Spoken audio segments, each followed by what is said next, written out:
पूरे हिंदुस्तान में 40,000 करोड़ रुपए की लूट हुई है और ये इन 6 सालों में सबसे बड़ी लूट है। हम लोग यहाँ पे 70 लाख किसानों की एक बात रखने के लिए आए हैं। हमारा आंदोलन जारी रहेगा, हर जिले में हमारा आंदोलन चल रहा है ये।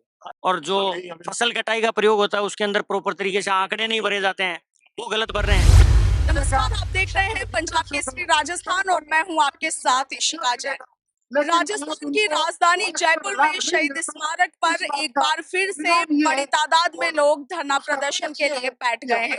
चुनावी साल में गहलोत सरकार के खिलाफ धरने पर ही बैठे ये लोग गहलोत सरकार से अपनी मांगे मनवाने की आस इन्होंने लगाई हुई है। आप देख सकते हैं मेरे पीछे बड़ी तादाद में, बड़ी संख्या में लोग यहाँ पर मौजूद हैं। ये लोग फसल बीमा योजना में कंपनियों की मनमानी का आरोप लगा रहे हैं। जी हाँ, सरकारी योजना फसल बीमा योजना में कंपनियों की मनमानी के आरोप यहाँ पर लगाए जा रहे हैं और उसी के खिलाफ धरने पर यहाँ पर लोग बैठे हुए हैं।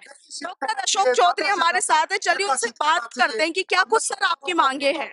हम लोग आज 70 लाख किसानों की बात यहाँ रखने आए हैं। फसल बीमा कंपनियों ने किसानों का जो खरबों रुपया लूट लिया है, उसको किसानों के खाते में जमा कराने के लिए हम लोग ये काम कर रहे हैं।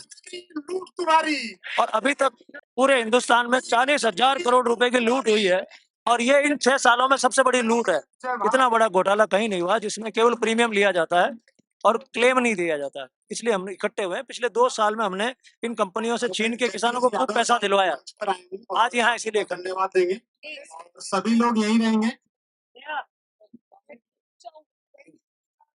शुरू से करते हैं सर, शुरू से बताइए क्या कुछ मांगे आप। हम लोग यहाँ पे 70 लाख किसानों की एक बात रखने के लिए आए हैं। राजस्थान के जिन लोगों से कंपनियां प्रीमियम के नाम से करोड़ों रुपया ले रही है लेकिन वापस कुछ भी नहीं दे रही है, और इतना बड़ा घोटाला, इतना बड़ी जालसाजी राजस्थान में कोई और तरीके से नहीं कर रहा है। पूरे हिंदुस्तान में 40,000 करोड़ रुपया किसानों का कंपनियां लेके चली गई हैं और इसके ऊपर कोई भी प्रतिनिधि चू नहीं कर रहा है। मुख्यमंत्री चुप है, प्रधानमंत्री चुप है। फसल बीमा योजना का अगर आप सवाल भी उनसे पूछ लें तो सिंगल लाइन नहीं बोल सकते इसके बारे में।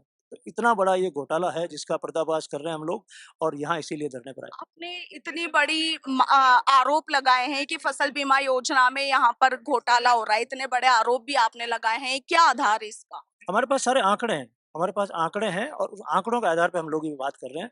जितना प्रीमियम अभी तक वसूला गया है कंपनियों द्वारा और जितना क्लेम दिया गया उसके सारे डेटा हमारे पास हैं और पता ये चला कि कभी भी कंपनी घाटे में नहीं होती, हमेशा कंपनी फायदे में होती है। लेकिन फायदा कितना होता है? 10%, 20%। लेकिन यहाँ पर 80% कंपनी अगर कमा रही है, इसका मतलब सीधी सीधी लूट है। और कंपनी का इन्वेस्टमेंट क्या है? बैंक पैसा निकाल के देती है किसानों का, उनके पास जमा होता है, उसमें से कुछ देके वापस ले जाते हैं। हर जिले में 500 करोड़ रुपए ऐसे लेकर चले गए। इससे पहले भी क्या आपने इस आरोप को लेकर कभी आवाज उठाई? हाँ, खूब। पिछले 3 सालों से हम ही एक पार्टी है जो इस मुद्दे पे बोल रहे हैं और कोई भी पार्टी इस मुद्दे पे चर्चा भी नहीं करती है। और हम लोगों के कारण अभी 3 जिलों में कम से कम 750 करोड़ रुपया कंपनियों ने किसानों के खातों में डाला है और ये प्रमाण है, हमारे हमारे नाम के साथ लिखा हुआ है। हमने कोर्ट में भी केस किया इस बात को लेके और कोर्ट ने भी माना है कि किसानों के साथ में ठीक नहीं कर रहे हैं और इनको जिम्मेदार ठहराया। तो जब कोर्ट ने मान लिया है, कोर्ट का फैसला आ गया है, तो फिर क्या उस पर कोई कार्रवाई नहीं? उस पर कम कार्रवाई हो रही है। हम चाह रहे हैं कि तहसील स्तर पे एक कमेटी बन जाए, किसान जाके अपनी बात को बता सके कि मेरे खेत में नुकसान हुआ, उसके बाद भी पैसा नहीं मिला। ऐसा तो नहीं होना चाहिए। नुकसान नहीं हुआ तो कोई बात नहीं। तो अब तहसील स्तर पे कंपनियां गठित हों, इसके लिए हम आज पुलिस जो अपना कृषि आयुक्त है उसको हमारी तरफ से अधिकार पत्र सौंपेंगे, इसलिए आए। सरकार के बाशिंदों से आपकी कोई बातचीत हुई? उनकी तरफ से क्या कुछ रवैया इस मामले को लेकर अपनाया? सरकार पूरी तरह से मिली हुई है। आप ना ये प्रधानमंत्री फसल बीमा योजना, इस पे आप प्रधानमंत्री का एक शब्द भी नहीं सुनेंगे कभी। मुख्यमंत्री इस पे कुछ भी नहीं बोलते और कोई कलेक्टर या कोई भी जनप्रतिनिधि इस पे नहीं बोलता है। ये बहुत बड़ी त्रासदी है जो समझ में जब राजस्थान को आएगी तो ये छोटे मोटे मुद्दे भूल जाएंगे लोग। तो अब जैसे कि अगर मांगे नहीं मानी जाती, आगे की क्या रणनीति आप लोग? हमारा आंदोलन जारी रहेगा, हर जिले में हमारा आंदोलन चल रहा है ये। हाँ, तो हम सांकेतिक रूप से आए हैं लेकिन हर जिले में हमारे साथ इस तरह से धरने प्रदर्शन चल रहे हैं और इनकी नींद उड़ा के रख देंगे हम लोग। किसान के साथ किसान को घाटा नहीं हो खेती में तो राजस्थान संभलेगा, वरना राजस्थान बर्बाद हो जाएगा। जी, तो जैसा कि आप सुन सकते हैं कि फसल बीमा योजना में बड़े घोटाले के आरोप यहाँ पर लगाए जा रहे हैं। इनका कहना है कि मनमानी यहाँ पर की जा रही है और किसानों को उचित उनका जो बनता है वो नहीं दिया जा रहा है। और लोग हमारे साथ मौजूद हैं, चलिए उनसे बात करते हैं, क्या कुछ कहेंगे सर? और यही है फसल बीमा कंपनियों की जो लूट है, उसके अंदर किसान को उसकी पॉलिसी नहीं मिल रही है। सबसे बड़ा धोखा तो यही हो रहा है। जबकि पॉलिसी अगर हमारे हाथ में नहीं होगी तो हमें क्या पता चलेगा कि कौन सी फसल का बीमा, कौन सी फसल का बीमा नहीं हुआ है। तो इसी प्रकार से कंपनियां किसानों के साथ में लूट मचा रखी है और जो फसल कटाई का प्रयोग होता है उसके अंदर प्रॉपर तरीके से आंकड़े नहीं भरे जाते हैं, वो गलत भर रहे हैं। कलेक्टरों को भी हमने पत्र लिखे हैं, हमारे जिले से जैसे झुंझुनू जिले से हमने लिखे हैं, तो उस पे कोई कार्रवाई नहीं हो रही है। उसके लिए हम आज हमारा डेलीगेशन कमिश्नर के पास जाएगा पंत कृषि भवन में, उनसे मिलेंगे और उनको इस बात के लिए ये बात कहेंगे कि आप कंपनियों को पाबंद करें और ये चीजें जल्दी से जल्दी बीमा कंपनियों के किसान हितों में काम किए जाएं। कि हमारे सर आप क्या कहेंगे? 22 मुद्दे हैं।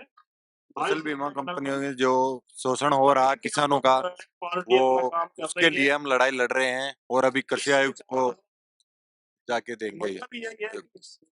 जी, जैसा कि आप सुन सकते हैं कि बड़ी तादाद में लोग यहाँ पर मौजूद है और सभी का यही कहना है कि प्रधानमंत्री फसल बीमा योजना में बड़े घोटाले किए जा रहे हैं और किसानों के साथ अन्याय का व्यवहार किया जा रहा है। इनका ये भी कहना है कि ये जो मामला है वो कोर्ट में भी पहुंचा था लेकिन उचित कार्रवाई नहीं हुई है, जबकि कोर्ट ने माना था कि वाकई में किसानों के साथ गलत हो रहा है। हालांकि अब इस पर सरकारें क्या फैसला लेती है वो देखने वाली बात होगी। फिलहाल इतना ही, मैं आपके साथ इशिका जैन, वीडियो जर्नलिस्ट किशन सिंह के साथ। अपने